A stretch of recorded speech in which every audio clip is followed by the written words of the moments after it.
Okay.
అవును madam కదా, ఆనే కట్టించింది.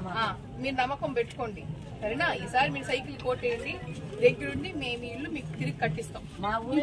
ఇంకొకటి కూడా, ఇప్పుడు ఎవరైతే నీ కొడుకులు ఉన్నారంటున్నావు, కొడుకులకు కూడా స్థలం లేకపోతే వాళ్ళకి స్థలం తీసిచ్చి వాళ్ళకు కూడా ఇల్లు ఏర్పడి తీస్తాం. అదే మేడం, ఇదే ప్రకారంగా ఇదే ప్రభుత్వం వచ్చింది కాబట్టి ఇదే ప్రభుత్వం కట్టే మాకు చెయ్యాలి మేడం.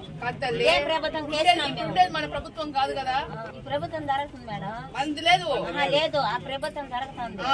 ఆ ప్రభుత్వం మాకు నమ్మకం లేదు. ఎందుకు అబద్ధాలు చెప్పాల, నమ్మకం లేదు. చెప్పి అయిపోయింది. ఇప్పుడు ఇదే ప్రభుత్వం కట్టింది కాబట్టి ఇదే ప్రభుత్వం చేస్తాం. మీ ఊళ్ళో అందరితో మాట్లాడాలా, మాట్లాడి చెప్పాలా వాళ్ళకి. గతంలో మనకు చేశారు కదా, వీళ్ళు కోటేస్తే తిరిగి మనకు మళ్ళా చేస్తారు అది నమ్మకం అని మీరు నాకు నమ్మకం కలిగిస్తే నేను మీకు నమ్మకం మా ఊళ్ళో వాళ్ళకి తెలుసు. నమ్మకంగా గ్రామం గీటు తప్ప కాకుండా బాధ్యత మాది. సరే సరే, అందరు సైకిల్ వేయాలి. ఓకే.